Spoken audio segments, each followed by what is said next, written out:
If I was to talk to my 26-year-old self,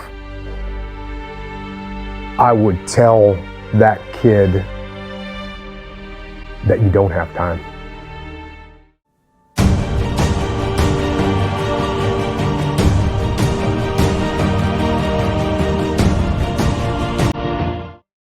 That you don't have time. And you don't know when it's going to end. And so get out there and do the things you want to do. Get out there and get after them now. Don't wait another second. Take advantage of it. Get out there and live. I always wanted to be a commando ever since I was a little kid. I heard that the SEALs were really tough and that the training was really tough. And then, once you get in, everyone makes a big deal out of buds that's in the SEAL teams, it's no big deal. Everyone goes through it. You get cold, you get wet, whatever. You do a bunch of push-ups and pull-ups and dips.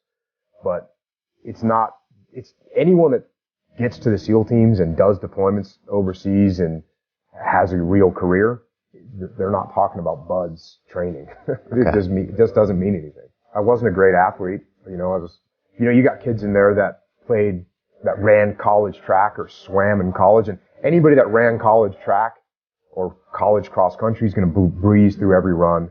Anybody that swam is going to have no problem with the swimming. But, it finds people's weaknesses. And so I was like a gray man that was just in the middle of everything. I was in the middle of the pack on the runs. I was in the middle of the pack on the swims. I was in the middle of the pack on the obstacle courses. I was just in the middle of the pack. I mean, some guys just were really good athletes and they excelled in everything. But some guys excelled in one area. They were incredible runners, but they couldn't swim and they wouldn't make it. I had a guy that was, a NCAA water polo team captain champion, and he quit. And I had a guy that was an Olympic alternate gymnast, and he quit. So those are two guys that are way better athletes than I would ever be, but they quit. Just because someone's a good physical athlete, it doesn't mean that they're a good SEAL. Because being a good SEAL is a lot more than just being a good athlete. Being a good athlete is like the baseline. And it's everything that you learn to do after that. And what makes a good SEAL? A guy that's a good leader, a guy that's tactically sound, a guy that makes good decisions, a guy that's good under pressure, a guy that doesn't ever give up on trying to accomplish a mission. So those are the things that make a good SEAL. Not just being able to run fast. You're constantly growing in the SEAL teams. Every time you go through a workup, which is our training cycle, you're getting better, you're getting more efficient, you're getting more confident with what you're doing. So you're always learning and growing, and I was always learning until the day I retired. Because it's not a boom, this happened and everything changed. It's a constant addition of skill set and repetition of situations where you become competent at your job. The fear of getting shot or killed is not on your mind when you're in the moment. It'll build up when you're waiting to go out. There's times you're waiting to go out and you're like thinking to yourself, okay, there's a lot of bad things going on out there. And some of them have happened to me. But I think at some point you realize that there's nothing you can do about that. I mean, other than just quit and just resign yourself to a life of cowardice. But if you opt to not do that and you step up and say, okay, I'm ready. And if I die, I die. And once you overcome that, then nothing else to be afraid of. There's no one that wishes for peace more than people that have been to war. Because when the war drums sound, it's my friends that are going to fight. That's who's going to fight. It's my friends that are going to put their lives on the line. So when the war drums sound, the people that have been to war are the ones that actually say, let's think about this first. Because like I said before, and like everyone says all the time, and they say it like it's no big deal, but war is hell. And when you take an 18-year-old kid and you're going to go put him in a situation where he's going to have to kill people and possibly get wounded or possibly get killed himself, that's a traumatic experience. And so before you do that, you should think about why you're doing it and understand if the people have the will to fight. And The will to fight, as I've said many times before, the will to fight is the will to kill, and it's the will to die. And those are some pretty big wills that you need to have. The welcome to Ramadi is, you're going to go and pay your respects to some guys that were just killed. And there's firefights in the city. There's firefights in the city all day. There's firefights in the city all night.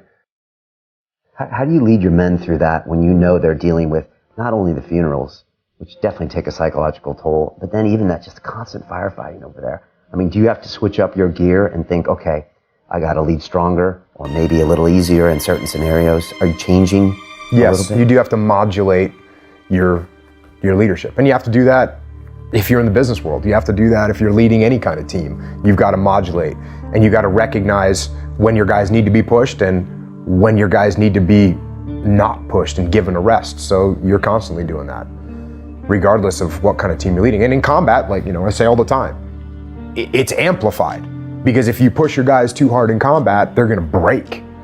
Whereas in business, maybe they make errors on something, or maybe they do snap. I mean, it does happen in the business world where people can't take it anymore.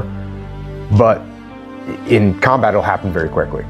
And so, you're constantly modulating and taking measure of where your guys are at.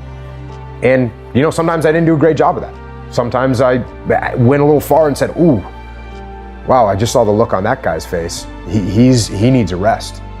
And I should have recognized that earlier. And, you make mistakes, no doubt. Ordering people to do things does not work. You actually have to lead them. And that's another buzzword out there is accountability. You got to be accountable. You got to hold your people accountable.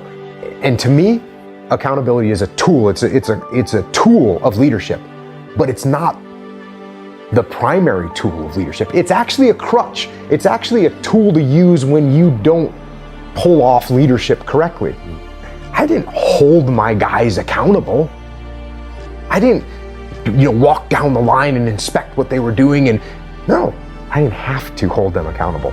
They wanted to do the right thing. They wanted to do what was aligned with the mission.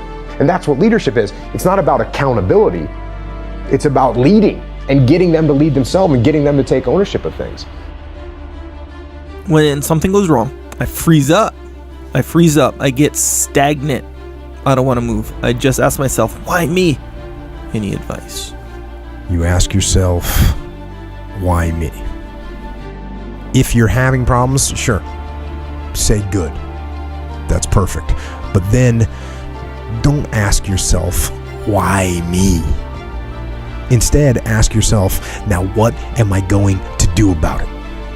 What are you going to do about it? Ask yourself that question. And then figure it out. Figure out what you're going to do. Say to yourself, I am going to detach. I am going to assess the situation. I am going to come up with a plan, and I am going to execute. And then start moving. It's not going to be a perfect plan, but take action. Action that moves you in a positive direction. And if it ends up being the wrong direction, that's fine. At least you've learned where not to go. Now, where this gets tough is if it is something that seems like it's completely out of your control. And you know what? Some things are completely out of your control, and that's fine.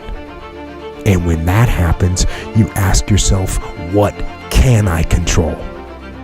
What can I control that will make this situation a little bit better? The world is not like the movies. The movies aren't real. They don't exist. But you do. And this life it's better than any movie there is. Movies are supposed to provoke emotion. They're supposed to make you feel something. But I have a better idea. Go out into the world and actually feel it. Go feel joy and love and triumph and rapture and ecstasy and glory. Go feel those things. And with those feelings, there will be other feelings as well. There'll be sorrow and pain and sadness and desolation and suffering. There'll be all those feelings too, but you know what? That's okay. Take both sides. Feel all that. That's what life is. Those feelings, those emotions, those highs and those lows, those are life. And those emotions and those feelings are better than any movie because they are real. Make your life your own movie. Actually make it better than a movie.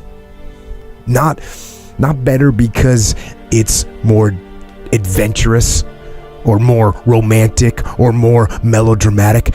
Make it better because it's real. It's real, so it is better. And you know what? Real comes with some downsides. Real comes with some darkness, but that's okay. It's okay because when you know the darkness, the light becomes even brighter. So go out there, move toward the light. The guys that want to be like Jocko one day, what do you tell that 20-year-old that sees this thing and says, I want to go do that? Well, first of all, don't try and be like me. Be better than me. Crush me. Make me look like a baby. That's what you do.